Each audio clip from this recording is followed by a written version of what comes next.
ฮ็ดอาหารง่ายขึ้น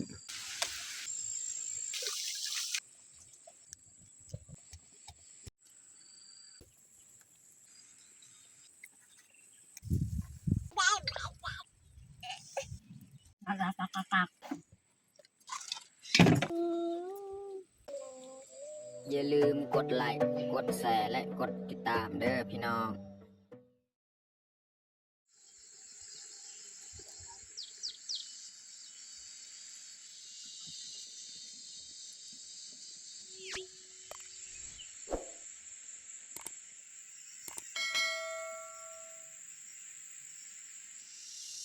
กล่าวทักทายสบายดีเบิดสู่ครูสู่คนเนาะยินดีต้อนรับเขาสู่ซองบ่าวยึงแล้วก็ไผที่เขามาเบิ่งมาส้มคลิปบ่าวยึงเนาะบ่าวยึงก็ขออวยพรให้สุขภาพแข็งแรงเนาะให้ร่ำให้รวยพี่น้องเนาะแล้วก็สำหรับมื้อนี้ก็พาลูกพาเมียเขาให้เหมือนเดิมนี่แหละเขามาเสียหญ้าให้หอบซองพี่น้องเนาะเขาเสียหอบหนึ่งแล้วคิดว่าสิได้พักเนาะพี่น้องเนาะก็บ่ได้พักแต่ว่าบางปีเนี่ยถ้าว่าเขาทางให้บอน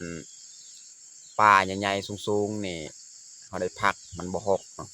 แต่ว่าเขาทางให้ปีนี้นี่บอนป่าแล้วเราป่ามันหกนี่บัดเฮาปลูกข้าวปลูกน้ำแบบนี้มันก็หกแบบนั้นแหละประเภทการทางป่าเฮ็ดไร่นะพี่น้องเนาะแล้วก็มื้อนี้ก็มีทางน้องเมียมานำเนาะน้องสาวของเมียมาเบิ่งน้องแพงน้องพลอยคือเก่าแล้วก็มื้อนี้เฮาบ่ได้มานอนเฮามาเสียหญ้าช่วงกลางเว้นตอนแลงมาเฮาก็กลับบ้านเนาะแล้วก็มื้อนี้มาสีสวยๆแน่แดดแห้งแล้วพี่น้องเนาะเอาบ่อะไรห่างมาแต่ทุกคนติดตามเบิ่งติดตามชมกับพวกเฮาได้ยาวๆเลยว่าเฮาเฮ็ดหญ้าออกนี่เฮาเสียหญ้าออกนี่ข้าวมันจะเขียวดีพี่น้องเนาะ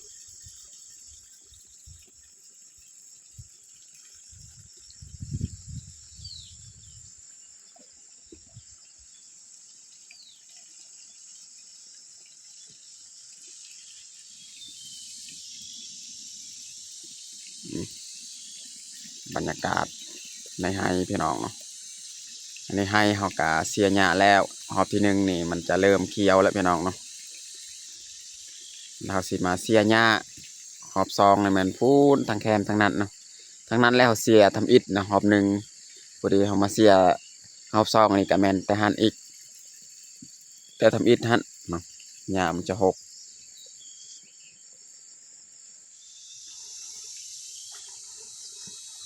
แต่เฮาสีเกี่ยมไปเลยนะพี่น้องเนาะมันสวยแหละส่วนเมียนี่แมันขึ้นไปแล้วอยู่เทิงหันโอ้พี่น้องเบิ่งตะเวนขึ้นสูงแล้วเอาสีขึ้นไปเสียเลยอันนี้แมนฮอบซองนี่พี่น้องเบิ่งหญ้ามันจะต่ำๆแต่ว่ามันก็เต็มหน้าดินเลยนี่นี่แหละบอนเฮาเฮ็ดทำอิฐแต่นี่กันเทิงนี่แมนบอนเฮาเฮ็ดทำอิฐช่วง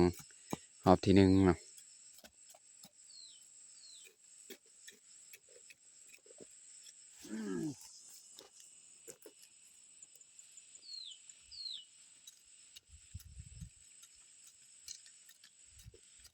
ตัวใหญ่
ตอนนี้เฮากาสิพักเที่ยงพี่น้องแดดแรงพี่น้องเฮาเสียได้ก็ฮอดนี่แหละประมาณนี้แหละอืมส่วนเมียนี่ยังเสียหญ้าแล้วค่อยสิกลับก่อนกลับไปเฮ็ดอาหารเที่ยง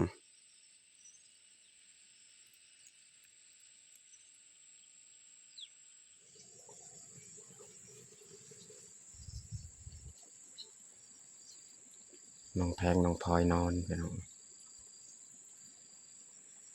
พอดีแหละสิเฮ็ดอาหารง่ายขึ้นน้องแพงน้องพลอยนอน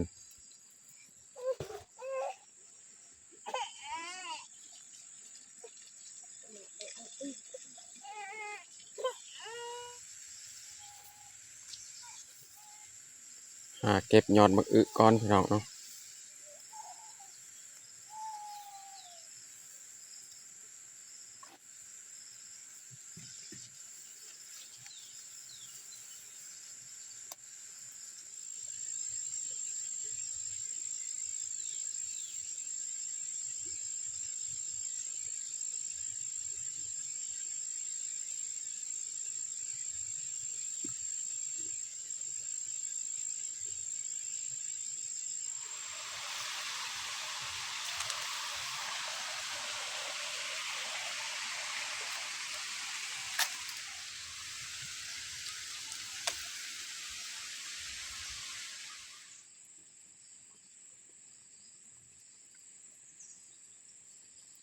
ตอนนี้ก็เฮาไปเก็บพืชผักก็เรียบร้อยพี่น้องเนาะพอดี3คนนี่นอนแล้วน้องแพงน้องพลอยน้องนุชเดี๋ยวเฮาสิไปล้างผักมาเฮ็ดอาหารการกินพี่น้อง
น้องแพงน้องพลอยนอนหลับเบิด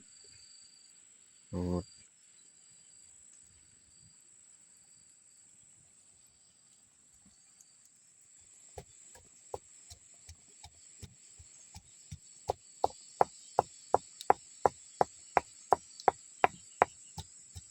ถ้าว่าน้องแพงน้องพลอยนอนแบบนี้นี่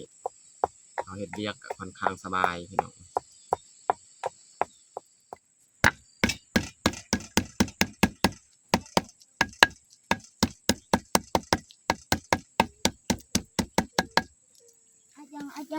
อาหารเที่ยงมื้อนี้ก็เฮาสิเอา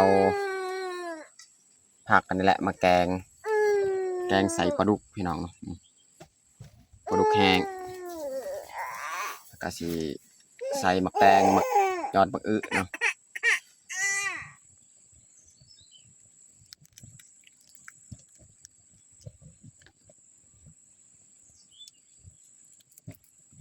หักเป็นทอนเลยพี่น้องเนาะต้มเป็นทอนแบบนี้แหละ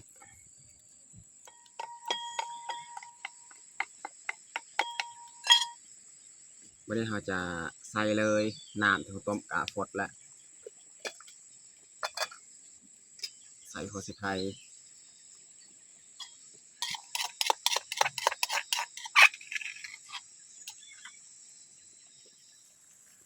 ใส่พริกกระเทียมเนาะแล้วก็ใส่ผงนัว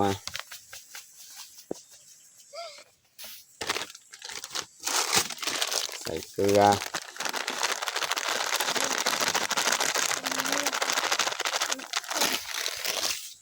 แล้วก็ใส่ปลาของเฮาอีกเนาะ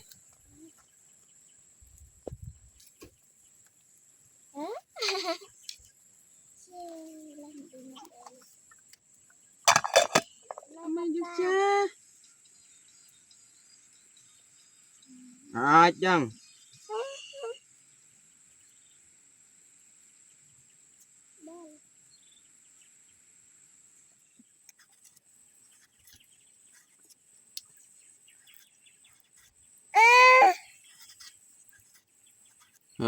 ยัง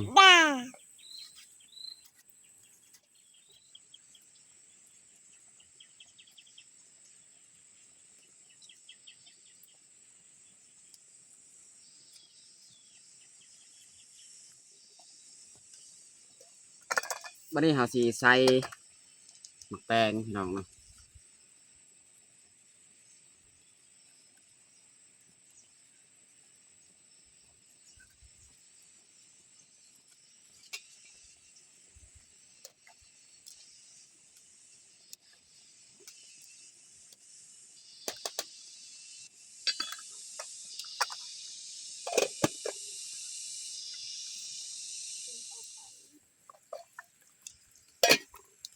บัดนี้เฮาสิใส่ยอดมะอึอีกเนาะ ไม่ได้เจอให้ไม่ได้ไม่ได้อยู่เงียนเจ้าเอ้ยไม่ได้อะเงียนเจ้าอยู่แต่หาว่าอัดบาจะมาอยู่ที่มักเจ้า ผักอีตูพี่น้องเนาะ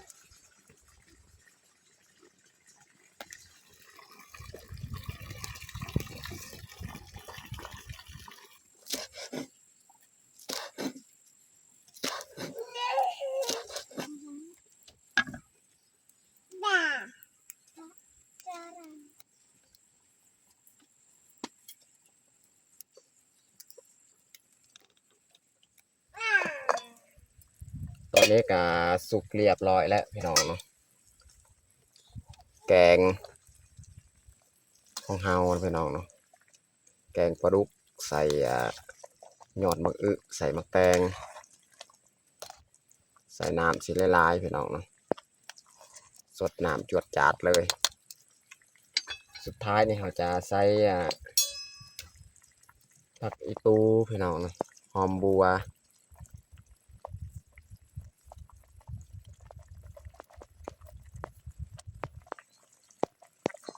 ถือว่าเรียบร้อย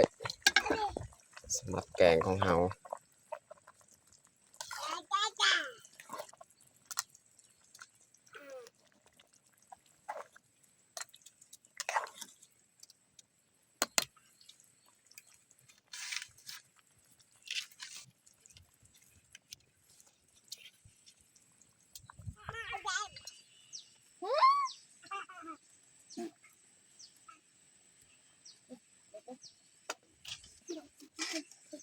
Bumi banyak dong, bumi banyak, bumi kemor.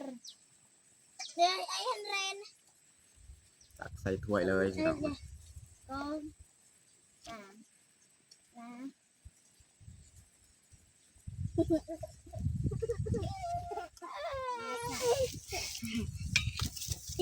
Ai.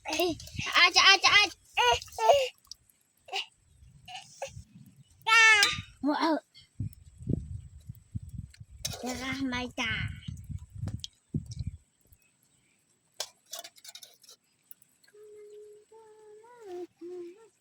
พอดีเต็มถ้วยเลยพี่น้องเนาะใส่น้ำมันในหม้อกันยังอยู่พี่น้องเนาะตอนนี้ก็เรียบร้อยแต่งข้าวของเฮาแกงปลาดุกแห้งใส่หมักแตงใส่ยอดมะอึเนาะแล้วก็มีแจวสำหรับอาหารเที่ยงของเฮากับบัดซำนี้มื้อนี้แมนข้าวเจ้าพี่น้องเนาะข้าวเจ้าตอนนี้ก็เรียบร้อยเฮาแต่งข้าวของเฮาแม้แต่เฮาจะลงมือกินข้าวเที่ยงเลยมาเด้อมากินข้าวเที่ยงน้ำกันเอาน้องพ่อยเอิญลุงป้ามากินข้าว มาเด้อมากินกับเค็งน้ำกัน ถึงลาย เอามาเด้อมากินข้าวเที่ยงนำกัน มาเอาน้องพ่อย ยังไงนะเป็นอะไรมากินข้าวเที่ยงนำกันแล้วไปเลย เย็น ยังไงแน่ เด็กหลาย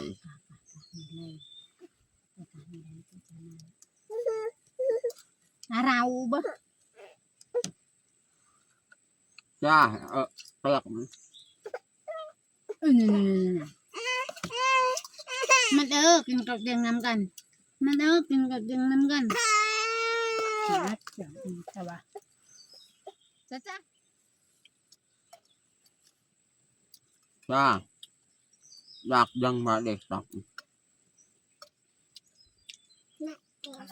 ปักลงกาไก่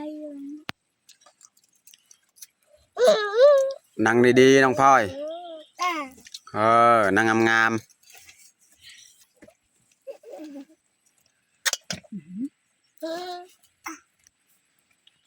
กิน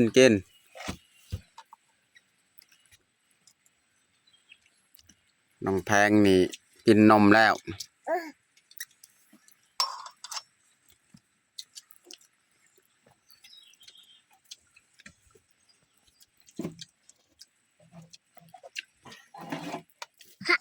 กูจะหักจ้า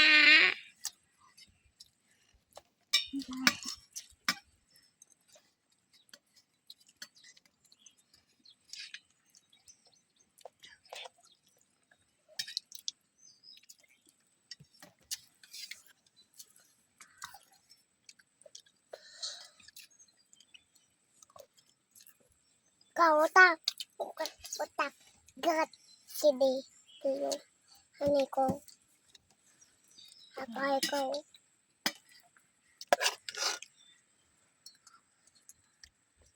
Kau.